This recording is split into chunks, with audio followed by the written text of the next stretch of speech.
We're back, YouTube. We're back with another Monkey Do. I'm your host, Manakiko, and let's fucking play the game that we love, Age of fucking Empires. And this time we are playing on the map Pampas. I'm playing one of the civilizations called Lakota, formerly known as Sioux. They're fucking cool, man. Love them. Just love this civ, man. Look at the flag even. They got that run bison. And yeah. This guy, Sun Milk Sweater, he's so fucking fast. He runs around the map and he discovers. He can get you some native, some outlaws, some humanoid treasure guardians to protect you. And we're up against USA. Look at Mr. Pringlesnight. I called him the colonizer. He's discovering my land. As a native, you have to protect your land from the Americans. It's important. And he's already asking about the fucking bisons. God damn it. And Pringlesnight, let's look at his deck. H2 AG. I guess that's called H2 Aggression. We do not like you trespassing in our lands. I'm making it clear to him that he can fuck himself off. But Pringlesnight he's going for a little bit of TP build. He got the Highlanders, he got some units, he got the native treaties, he got the Seminole Scouts. And yeah, the chat is going wild. Mayfest Detany? I don't know what he said. I replied, I welcome you with axe and arrow. So clearly the role playing is going good for us. We're both in our roles. And yeah, let's discover my deck. It's called Engine because once this machine starts pumping, we will never stop pumping. So I found this deck online on one of the Discords, House of the Trading Post, and yeah, I decided, you know, why invent the wheel when you can already drive one, you know? So I'm trying out this Lakota deck. For the last 6 or 7 games in a row, I won with it. So pretty good, feels good. And Trump Dado is getting back shots by Sun Milk Sweater with a pirate and a blowgunner, but I think this guy is in melee mode. I'm not sure what he's doing. So what I discovered, oh no, he can still attack. His range is just, he only has 8 range. So yeah, that's pretty low range. But yeah, Sun Milk Sweater just discovering any type of treasure that he can find. And here another unit to add to the army. And Trump NATO has to flee again. But Mr. Trump, he's getting the trade posts. This fucking bitch. And I'm going with the forward war huts. You know when the war drum is going. We're gonna go for the offensive. So with Lakota, you like to go 3 villagers and you make some market. You make your TPs. The TPs, they boost the HP and also the gathering rate. So you need them around your villagers, or you need your villagers around your TPs. So they get maximum value. And yeah, we're H2, we're already sieging. My man Sprinkles, his fucking we're already sieging his trading post, and he's going for Philadelphia Convention, and after that for 8 state militia. So the Philadelphia Convention is the meeting house. That's the church. And then he can get some nice American tax there. I'm not too familiar with USA, I have to be honest. They are a DE save, and when they came out I played enough to get the civilization, but I really didn't try the civilization out so many times. But yeah, it's interesting, but as you see, I even put a TP for my units, so they get the 10% HP aura. Also my explorer is here, so yeah, we're just moving in, you know. We're not fucking afraid. I went for 700 woods, and then I went for the 4 X riders to have a little bit of mobility in the army. And yeah, what I love about Lakota is you don't have to build those pesky houses, you just make units. Make sure you have a couple villages on wood, and the rest can just go to food, and you just spam the shit out of that fucking war hut. We're just making a mess, and we're making a mess of his infrastructure. So he got his unit shipment, and he got a batch of regulars. So we have to back off a little bit before we engage. So the cavalry arrived, and then we can engage the fight. So here we are fighting. He puts his regulars in melee mode, which is good, but the bows make quick work of the regulars. It's looking like a good fight for me. He has his skirmishers on my club, so that's also a good thing for him. And yeah, we're just having a great fight here in his base. My bows go a little bit too close. I try to micro the X-Riders onto the skirms, but in the end, all of the X-Riders died. We still have a big mass of bows. He also has a couple units, so 9 units against 13. And we both decide it's time to back up a little bit. So my next batch of units arrive.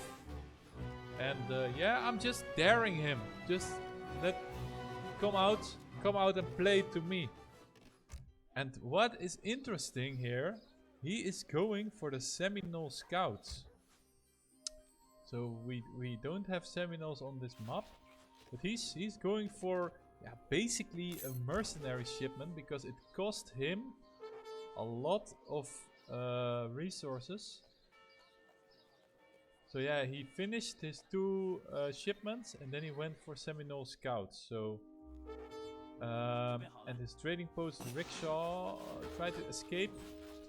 So I'm not so in love with his strategy to take a trading post there. I mean, let's say you got a batch of Minutemen, and then damn, you have a perfect amount of units to counter this push. But yeah, I think he tried to escape with his trading post.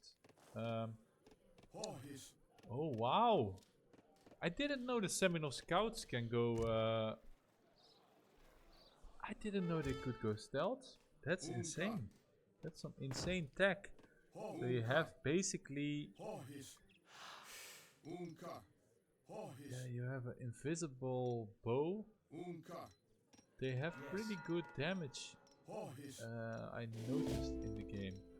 Okay, so USA shipped his food. Putting some guys onto food.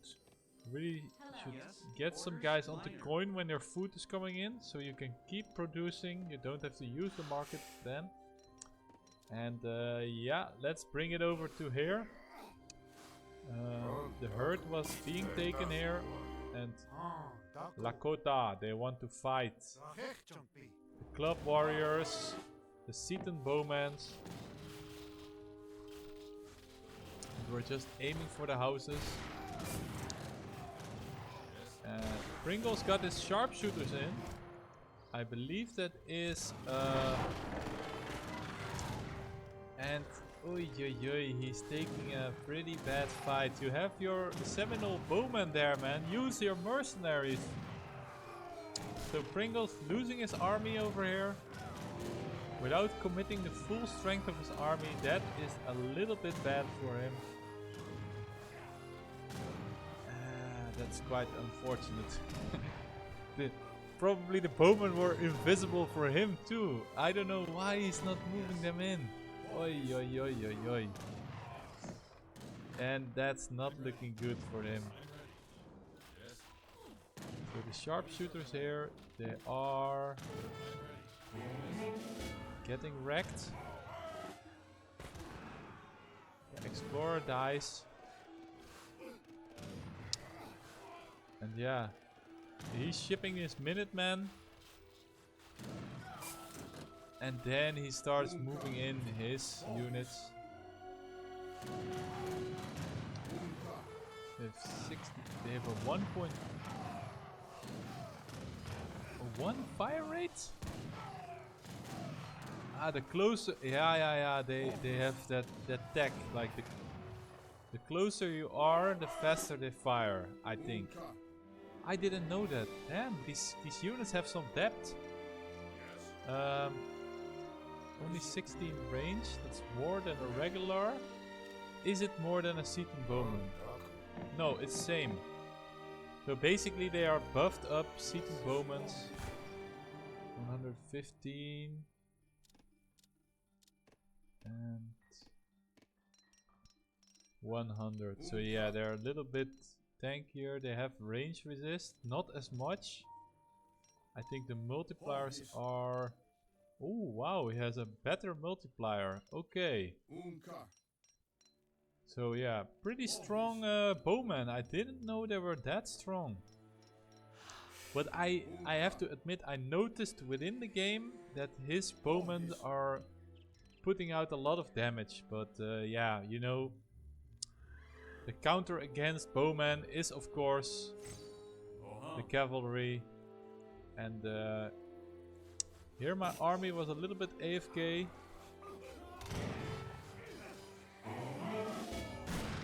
But in the end, yeah, I got a batch of X-Riders. Well, basically 2 half batches. And then we could attack the bows. If they micro well. He's doing the pull trick here, which I like. Yeah, excellent. Excellent micro from him. He lures me under the town center. The town center fire is doing gazillions of damage to my cavalry. But yeah, he's losing a lot of his precious mercs. My bowman stays alive. Cavalry goes down, but yeah, as Lakota you can always mass up again. You don't need to build houses. You're pretty fast. You can do the war dances. You can do the fertility dance to get faster units. You can get the Tokala soldiers, of course. 1.5 multiplier against infantry, so they are perfect to counter this American army. And what's he shipping? The Irish immigrants. Okay, so he's running out of shipments. Yeah, I mean this build, they really want to keep their trading posts. And if you are that pushed into a corner, you don't have control over the trading post, then it's gonna be a hard game. So I have another batch of X-Riders coming out. We have 20 bows, 6 club warriors. We're doing the war dance. And yeah, I scout the enemy army here. And yeah, it's just time to engage. Move my units into position. Flank with cavalry. More cavalry here. And this is the fight of the game. Look at these Tokala soldiers, man. Being buffed up by the explorer. Just gonna focus down the regulars. And And then the cavalry can do the rest of the work. He still has Minutemen here. But yeah, they are in melee mode. And the bows. There are enough bows here to cover the rest. Cover the cavalry. More clubmen incoming. These idle expediters should have been in the fight before. But yeah, we clean up the USA army. And we start to siege the town center. So, Mr. Pringles. He's holding on for his life. He has all of his villies inside the town center. And yeah, another batch of cavalry. 2 batches of cavalry. Coming to reinforce the army. And what can he do? What can our friend Pringles do? He calls the GG, and that's game. So the monkey do. It's another win. So I'm happy, man. I'm happy about this game. Look at the resources difference. Yeah, Lakota, man. You can just gather food like a maniac. That's the only thing you want to gather. Food, a little bit of wood, coin. You don't really need it a lot unless you start making the cavalry. So yeah, at the end I started collecting some coins. If we look at the villager graph, it's quite similar. The big difference is that he lost 3 villagers here. And yeah, the ending, they came too late, so his eco couldn't compete. You really see the moments where he's getting into fights where he doesn't want to be. The flat lines. And yeah, big eco gap. Military gap isn't that big. But yeah, if we see how many units we have, you see his losses are bigger than mine. Although here was a pretty big loss for me. But yeah, his units were more expensive than mine. So in the end, I could get a critical mass up again with counter units. He could only mass 21. And that's game. So thank you for tuning in again. This was your host Manakiko. The monkey do. Monkey winning again. Thank you guys for watching. And I hope to see you in the next video.